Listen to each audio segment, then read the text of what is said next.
Many of you may have heard about the recent episode of Joe Rogan's podcast where he interviewed the renowned Jordan Peterson, and at one point in the conversation, the subject turned to the cross of Christ, and Peterson proceeded to explain the cross to Joe Rogan, who's basically an agnostic, in a way that's absolutely breathtaking and that has extraordinary resonances with the ancient Orthodox Christian tradition. And one of the things that Jordan Peterson is doing here is he's helping to usher in what scholars are calling a post-secular age, where the secular barrier between science and religion is breaking down. And with this latest Rogan podcast, I think we could frankly see it imploding. So what I want to play for you today is Peterson's explanation of the cross, and then I'm going to compare it to the ancient Christian tradition of the cross to help us better appreciate this amazing man, as well as the rise of a post-secular, post-globalist age. Moses leads his people out of the tyranny, right? But weirdly enough, they don't go to the promised land. This is very weird. They go into the desert. Well, why? Well, we're all, say, prisoners of our own tyrannical misconceptions and misperceptions, psychologically and socially. So let's say we free ourselves from those. Well, then we're nowhere. At least we were guided by that. That's why people have nostalgia for tyranny. It's like, at least we had enough to eat then. At least we knew who we were then. It's like out of the tyrant's grasp into the desert.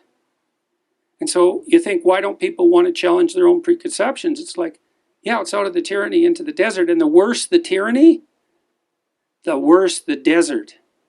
So if you've been tormenting yourself with tyrannical preconceptions and totalitarian obligations and you decide to drop it, or maybe you're shocked out of that by trauma, you don't go to paradise.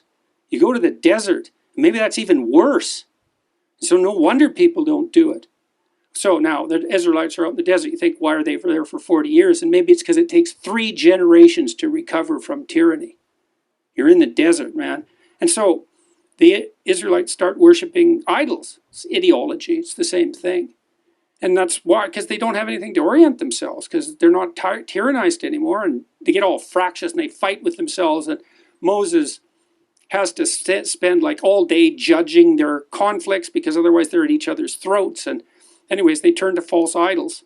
And so God isn't very happy about this. And he sends poisonous snakes in there to bite them. So it's like out of the tyranny, into the desert.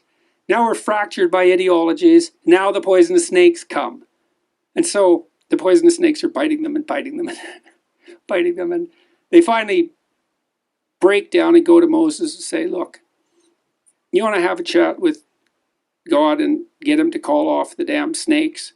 And Moses says, yeah, okay. And so he goes and talks to God. And God says, this is weird.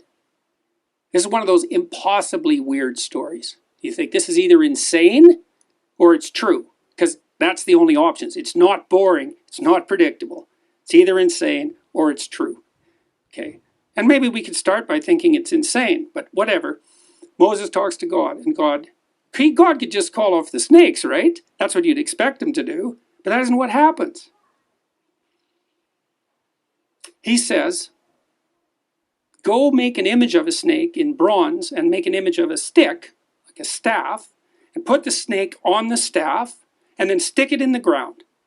And then have the Israelites go and look at the snake. And then the snakes won't bite them anymore. So the snake, you have to go look on the snake. Yes. Okay. Here's a doctrine from all fields of psychotherapy. Okay. Look at what you're terrified of, and you will get braver. So the classic therapeutic treatment for terror and the poisoning that terror induces is exposure, voluntary exposure. Yeah. Okay, so the pattern there is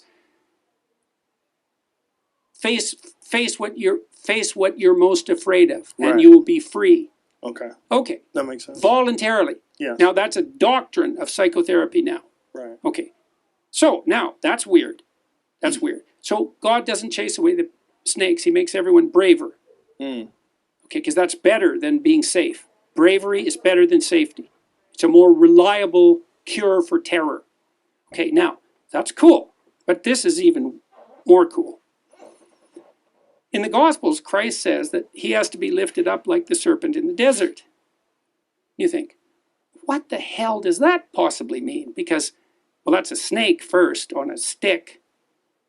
And Christ is comparing himself to a snake on a stick? Okay, so what is this? What can this possibly mean? Well, I was thinking about that in relationship to imagery of the crucifix and the story that surrounds it. So Jung thought that the Passion story was archetypal because it's a limit story, like this, this debate at Oxford. You cannot write a more tragic story. It's impossible, technically. Why? Well, because it's a story of the aggregation of everything that people are afraid of. So there was no death more painful than crucifixion. That's why the Romans invented it. It was to punish political miscreants. It was the slow, agonizing death by suffocation, essentially, and dehydration and exposure. It's extraordinarily painful. Okay, so that sucks. That's pain, man. Plus, you know it's coming. That's part of the story. Plus, your best friend betrayed you into it. Plus, your people turned against you. Plus, they're led by a tyrant who doubts truth. Plus, you're a victim of the Roman Empire. Plus, you're completely innocent. Plus, everybody knows it. Plus, they choose a criminal to be released from this experience instead of you, even though they know he's a criminal and they know you're innocent. So, and you're young, and you've done no wrong, and all you've done is help people. So it's a limit story. Okay, so then you think, we've been looking at that limit story for 2,000 years in the image and in the story. What are we doing? Well, you're supposed to visit the stations of the cross, let's say. Okay, here's the idea. You hear the crucifixion story, and you play with it. Who are you? Maybe if you're female, you're Mary, and why is that? It's the Pieta, because you have to offer your children to the destruction of the world.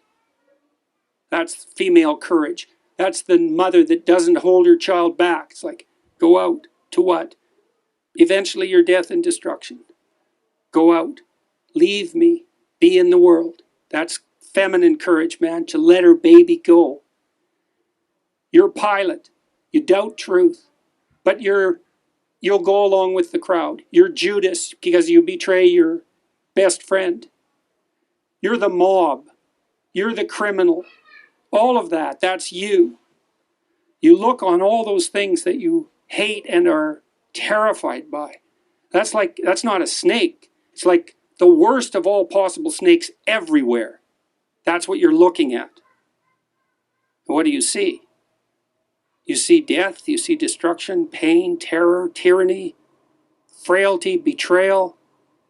Look harder. Look harder. Look harder.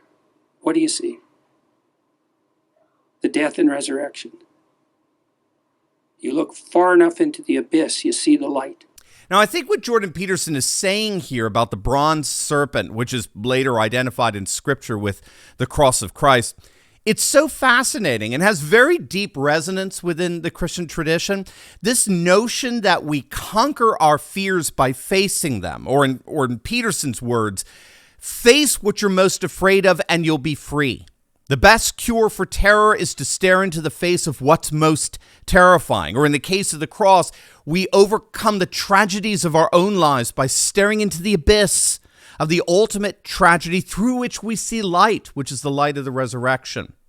Now, this psychoanalytic assessment of Peterson's actually has deep Christian resonances because, as Orthodox theologians have written extensively about, the cross is where God and humanity confront each other in the deepest and starkest of terms. What we have to understand is that the cross, in the Christian tradition, the cross is the ultimate expression of reality.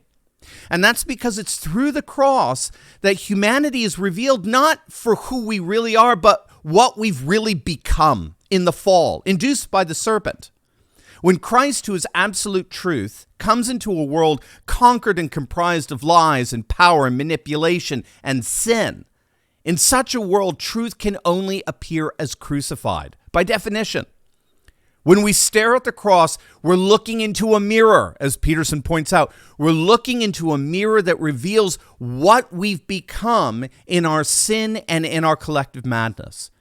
We may think we're cool, we may think we're hip, we may think we got it all together, but the cross reveals to us that when truth, absolute truth, comes in our midst, we crucify it. We destroy it.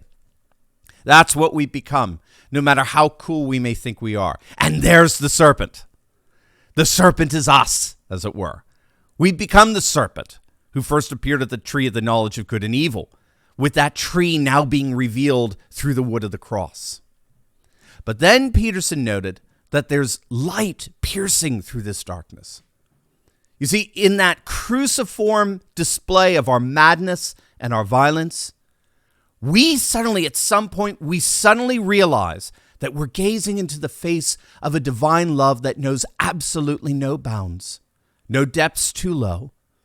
We see the God of all creation willingly and passively submitting himself to our murder and our madness, so as to shine forth the limitless radiance of his divine self-giving, self-emptying love. And the more we mock him, the more we scourge him, the more we spit on him, torture him, crush him, the more we demonstrate the infinite, unfathomable depths of his love. And so this is why there's the resurrection.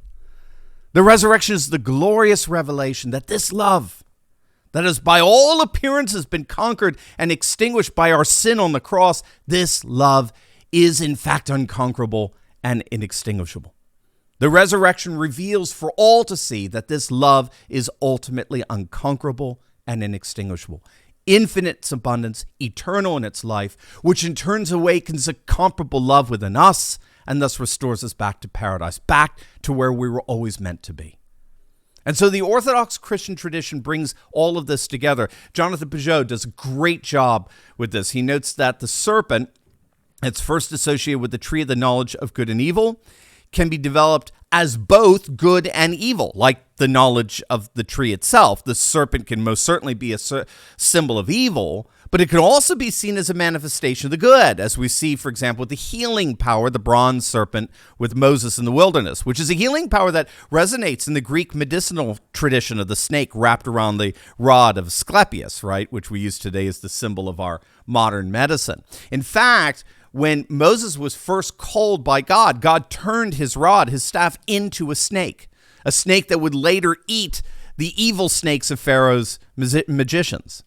And interestingly, in the ancient Eastern Orthodox tradition, these events are all tied together with the vision that Moses' staff was actually made from the tree of the knowledge of good and evil. And then later, the cross of Christ, particularly the horizontal bar, where his hands are nailed and outstretched, that part of the cross was made from the wood of the tree of the knowledge of good and evil, while the vertical bar, as it were, that connects heaven and earth, that was made from the wood of the tree of life. And interestingly, in the crucifixion account, Jesus is surrounded by two thieves, just as the tree of the knowledge of good and evil was surrounded by the two thieves, Adam and Eve, who stole the fruit from the tree. So this is why the 2nd century theologian Irenaeus sees Mary as the new Eve, who gives up the fruit of her womb and places the fruit back onto the tree to restore the world to its original Edenic harmony. And so here in the midst of all of the sin, death, and curse, the cross blossoms forth into a tree of life for the renewal of the entire cosmos, and thus restores us back to paradise. So bravo to Jordan Peterson. He's knocking down the ridiculous secular wall between science and religion, and he's helping pave the way to the rise of a new and indeed redemptive post-secular age. God bless.